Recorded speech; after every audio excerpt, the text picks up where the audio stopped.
This is the Locked On Predators podcast where hockey sucks and nothing is sacred anymore. Not a lot of great hockey stuff to celebrate. Not only did USA lose, but the Preds have lost their third straight, and I think it's safe to say they're in a slump. We'll talk about what went wrong for their game against the Washington Capitals last night, but one piece of good news for the Preds that we can talk about today too. Plus Western Conference Wednesday, who's rising, who's falling, who's a team the Predators need to watch out for besides, pretty much the entire West at this point. All coming up today on the Locked On Predators podcast.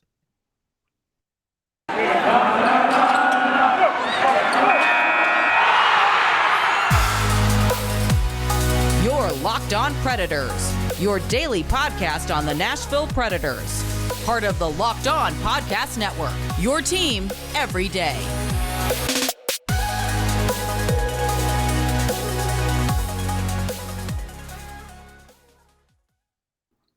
This is the Locked On Predators podcast. Thank you for making us your first listen of the day. I'm Nick Morgan. I'm a writer and editor at ontheforecheck.com, and I have a partner in crime who probably needs coffee after 1 a.m. hockey again.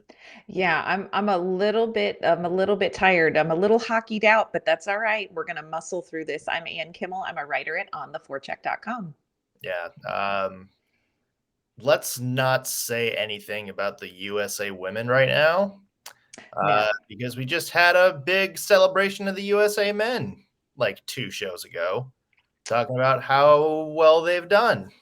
Oops. And that didn't work out. So we're going to pretend like there's no Olympic hockey on tonight. So let's just skip ahead to the Nashville Predators, who had hockey last night also, and it was equally as bad. 4-1 loss to the Washington Capitals. Let's just start with our one word to describe the game, Anne. Let's just throw it out there because I know we both have thoughts. Oh, we have thoughts. So if I've said it once, I've said it 1,000 times. There are some things that just go together well: peanut butter and jelly, Pekka and puppies, hockey and musical theater. So I am going to dip into my musical theater bag again to Billy Elliot, the musical, one of my favorites, where the very sassy, slightly senile grandmother finds the letter that tells Billy whether he gets into the Royal Ballet School or not. And when she finds the letter, she picks it up, she holds it out, and she yells, "Post! Post!" And while this is a different context, I feel like the word and the way she says it is absolutely accurate. Washington Capitals had a second defender in net. It was the post. So very frustrating loss. Could have gone a different way. It didn't, and I blame the post. My one word was ping. Ping. Oh, the sound of failure, we call it in my house. Because that was the story of the game, wasn't it? I mean, the Predators beat Samsonov 3 times. Yeah. 3 really times on 3 really good plays, and they all just went off the post. And it really, you kind of mentioned it. It felt like they had an extra defender out there. It kind of brings back memories of the stories of when Patrick Waugh, when he was with the Montreal Canadiens way back in the day, used to go over and actually talk to his post during between periods and stuff like that. That's kind of like a famous folklore story where he would congratulate the post on it, if a puck went off of it. Oh, gosh. Yeah, I mean, there's a lot more to the game than that, but I mean, it was so weird, just off the crossbar, off the post, every 3 minutes. Oh, it was awful. It was just that sound, sometimes you hear that ringing sound and you think Taco Bell, but after last night, you hear that sound and it makes the pit of your stomach hurt. It was so frustrating. And not that Nashville did absolutely everything well in which they should have earned this win, but this was a gettable win. They did a lot of things wrong. Let's put that out there now. Yeah. But you're right. I think that what's frustrating is this was a winnable game. And you heard John Hynes talk about it a little bit. He opened the press conferences like, well, in terms of play, like overall happy. And that was kind of one of the notes I wrote down, and it was an improvement over the last 2 games. Especially that second period, that was some of the best hockey I've seen from the Nashville Predators in a really long time since, they're dueling, multi-game winning streaks kind of back in December and January. They were buzzing around the net. They were getting great shots on net, lots of good chances. They made Samsonov work for it. Really, I think in that second period kept Washington from getting any sustained pressure. So, you look at it, and there's a lot to like about what the Predators did. But once again, it's just those momentary lapses. First goal came on a 3-on-1. Third period, McCarron finally fights back at that tying goal. And then another sort of lapse less than a minute later, and Washington's back up again. And the Preds are now having to dig themselves out of another hole. It's becoming a familiar story.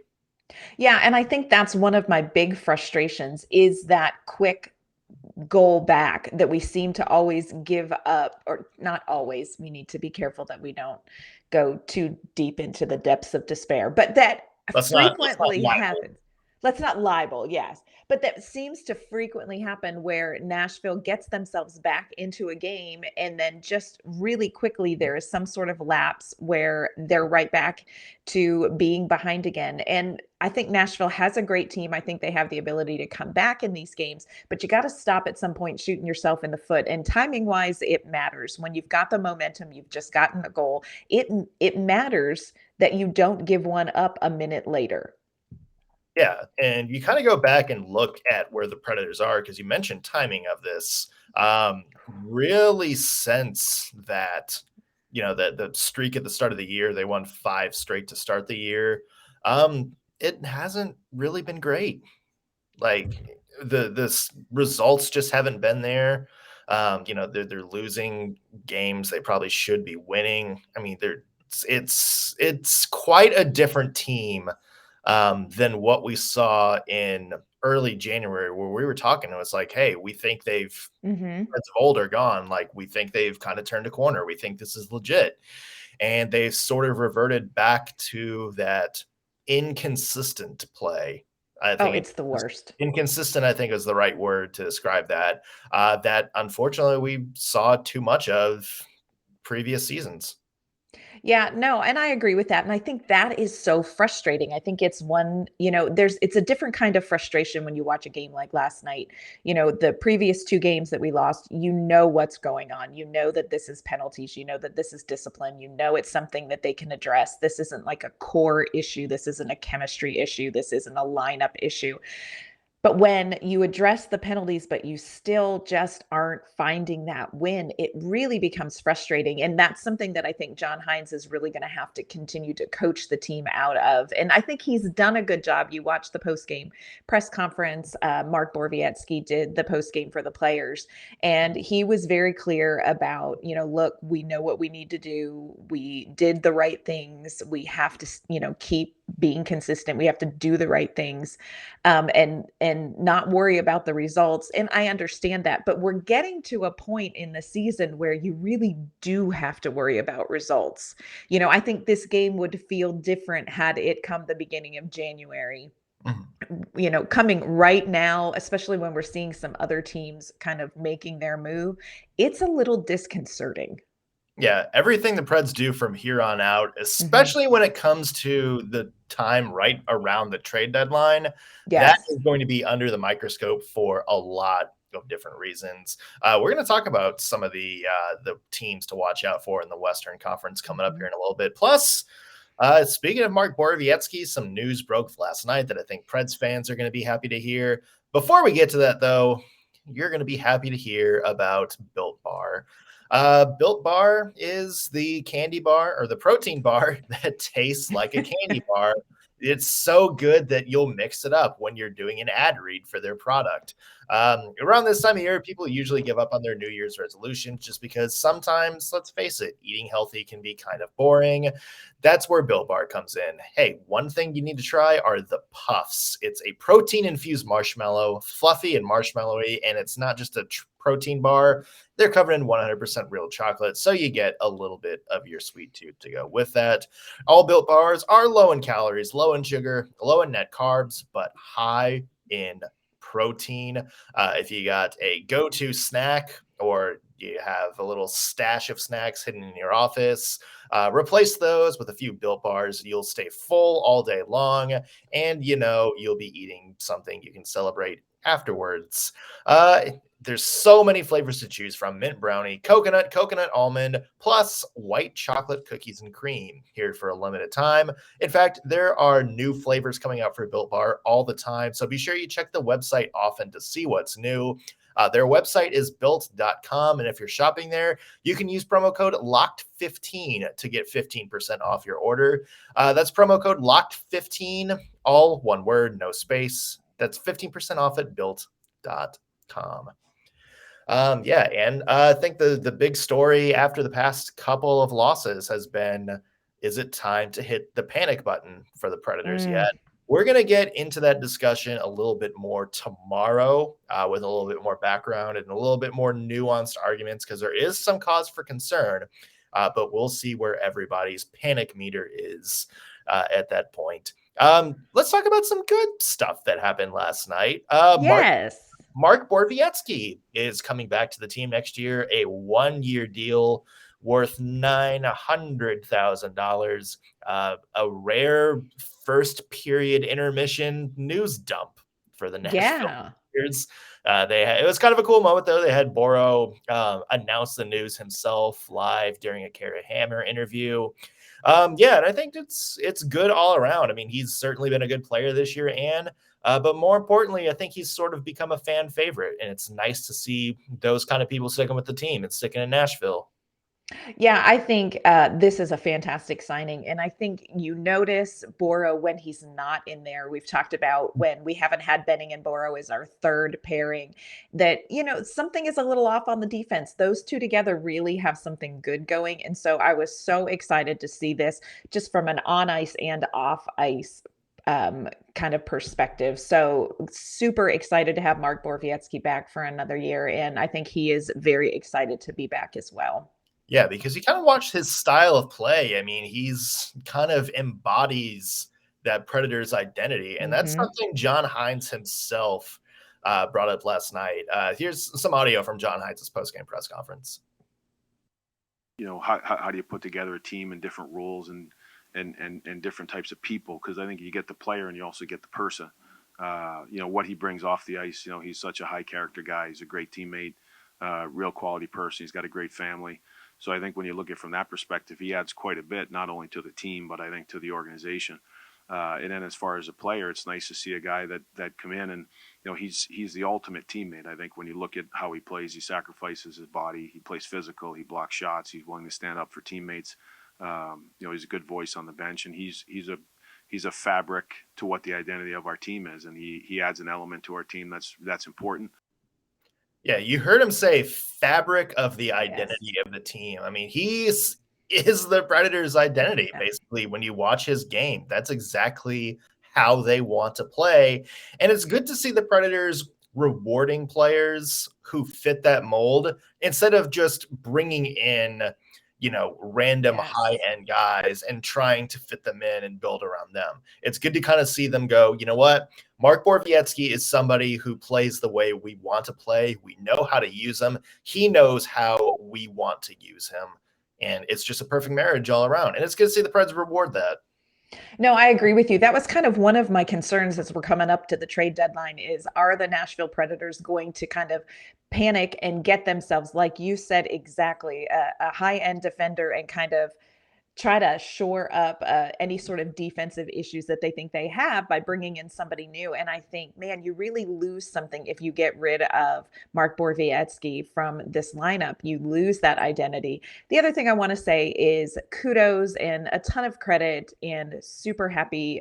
Mark Borowiecki really has been one of the people who has opened up the conversation around mental health and being a professional athlete. And I think that is something so valuable, regardless of whether he's here in Nashville or anywhere. And so I understand what John Hynes says. I think he is a high character guy, and I think he brings a lot to the locker room, to the ice, but I think he brings a lot to the community, and I am thrilled that we get him back. Yeah. Speaking of coming back, last night, Peter Laviolette, his first game in Nashville since being fired back in early 2020. A nice ovation, both when his name was announced during the player intros and a nice little tribute video to Nashville and to Laviolette. Were you surprised that the Preds gave him or the Preds fans gave him as much of a positive reaction as they did? I wasn't actually too surprised because no matter how you feel about where things were when he left, and I have big feelings about where things were when he left, you can't deny the fact that Peter Laviolette really contributed a ton to this organization. I mean, just built so much of the framework of who the Nashville Predators are. And so I'm not surprised. And I also think absence makes the heart grow fonder. When, you don't have Peter Laviolette not answering questions in media, it becomes much easier to feel affection for him. So I was glad to see that. And I think, as much as I have frustration with some things that were done towards the end of his tenure here, I think it is well deserved, overall, what he contributed to this community as much as to the organization is so worth celebrating. So I was glad to see that myself. I don't know. What do you think? Were you surprised? A little bit surprised, only in the fact that I think hockey fans can sometimes be assholes or overreact to things. And when you go back, Peter Laviolette, I mean, arguably the most successful coach in Nashville Predators history. Sure. And so it's good to see that fans recognize that. And I think there's just a lot of understanding, after, I guess it's kind of like a breakup, once you're like 2 years or so removed, you can kind of look back and be like, oh, the bad feelings go away and you're kind of able to see things more from a rational perspective. And I think fans at this point kind of look back and realized, we appreciate everything that Peter Laviolette did. It was just time to go in a different direction, a new voice, kind of a new system of how the team wanted to play. So from that end, I think fans, sort of recognize it was like, you know what? He led us to some good years. Yes. Took us from being one of the worst teams in the NHL during that, awful 2-year run after the second lockout, to being a team that, hey, competed for a Stanley Cup and then won the President's Trophy the next year. So overall, yeah, I'm glad. Yeah, it was good. And they also kind of gave a nod to Mike McCarthy, who, of course, is the trusty sidekick for Peter Laviolette, and Matt Irwin. Let's hear it for Matty Irwin back again. Shame Yannick Weber wasn't there, but he's busy doing Olympic hockey stuff. So, well, aren't we all? Yes. You probably a little bit more than me. Yeah, a little bit tired from that, but we do have Olympic hockey to talk about. We're going to talk about it just briefly, the Olympic hockey. And then we also want to get into, let's stick in the NHL and talk about some Western Conference Wednesday, because man, things just became a whole thing in the Western Conference after some games last night. It became a whole thing, people. And we're going to break it down and talk to you about what teams to watch out for, what teams are kind of slipping. But first, want to let you know that football might be over for this season, but basketball is full steam ahead for both pro and college hoops. From all the latest odds, totals, player performance props to where the next fired coach is going to land, betonline.net is the number one spot for all your sports betting needs. BetOnline remains the best spot for all of your sports scores, podcasts, and news this season. And it's not just basketball. BetOnline.net is your source for hockey, boxing, and UFC odds, right to the Olympic coverage and information. Head to the website today or use your mobile device to learn more about the trends in action. BetOnline, where the game starts. Today's show is also brought to you by our friends at Rock Auto. With the ever-increasing numbers of makes and models on the road, it's pretty much impossible for your local chain auto parts store to stock everything you need. So why endure the often pointless or seemingly intimidating questioning? Hey, is your Odyssey an LX or an EX? What oil do you use? Blah, blah, blah. That's my best auto parts store impersonation. I don't know if that's what they sound like, but oh well. It was good. Yeah, thank you. I appreciate that. You have computers with rockauto.com at home and in your pocket, so you can instantly look up pretty much anything you need for your car. Using Rock Auto saves you time and money. So why would you want to spend 30%, 50%, or even 100% more for the same parts from a chain store or car dealership? Nope, Rock Auto prices are relatively low for every customer. They have everything you need: brake parts, tail lamps, motor oil, even new carpet and upholstery. Go to rockauto.com right now and see all the parts available for your car or truck. Write Locked On in their How Do You Hear About Us box so they know we sent you. Amazing selection, reliably low prices, all the parts your car will ever need. rockauto.com. Yeah, Olympic hockey.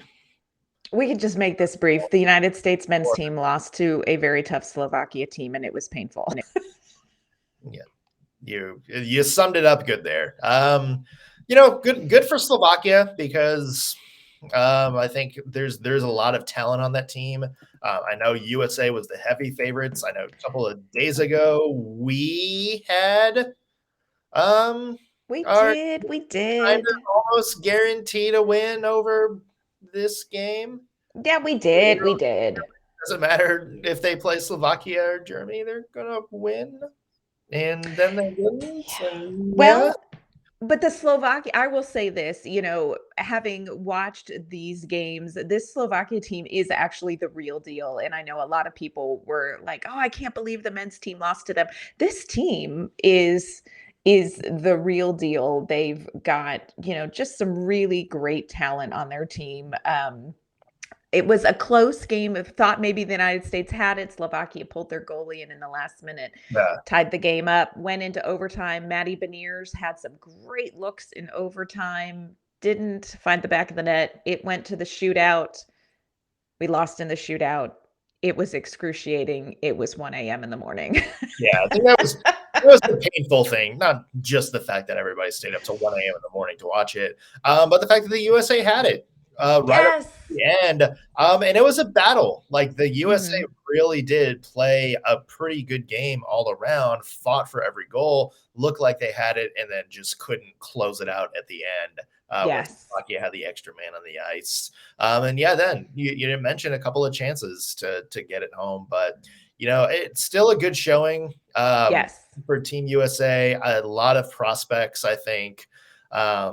Obviously everybody knew guys like Maddie Beniers and Jake Sanderson, but guys like McLaughlin, I think, has got a little bit of an extra look. Good to see Andy Mealy. Yes. A lot of love after a great career in the AHL. Who knows? Maybe there's an NHL team watching that's saying it's like, you know what? Maybe he does. Maybe he can fit in somewhere. So, it is what it is. It is what it is. Not going to make any predictions about the gold medal game tonight. I don't even know there's one going on. Nope. Got nothing to say. Got nothing to say.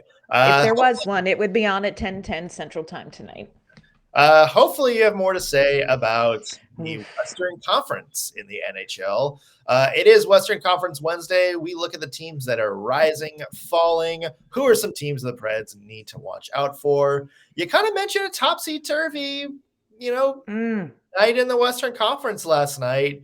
Colorado, I think, is still pretty much at top of my power rankings, but first regulation loss since December 16th. Which is obscene. Yeah. And even more obscene because it was Dallas. Yes. Dallas, who, by the way, my first team on the rise, which is not a good sign for the Nashville Predators because the Stars are right behind Nashville with a couple of games in hand and are really hot right now.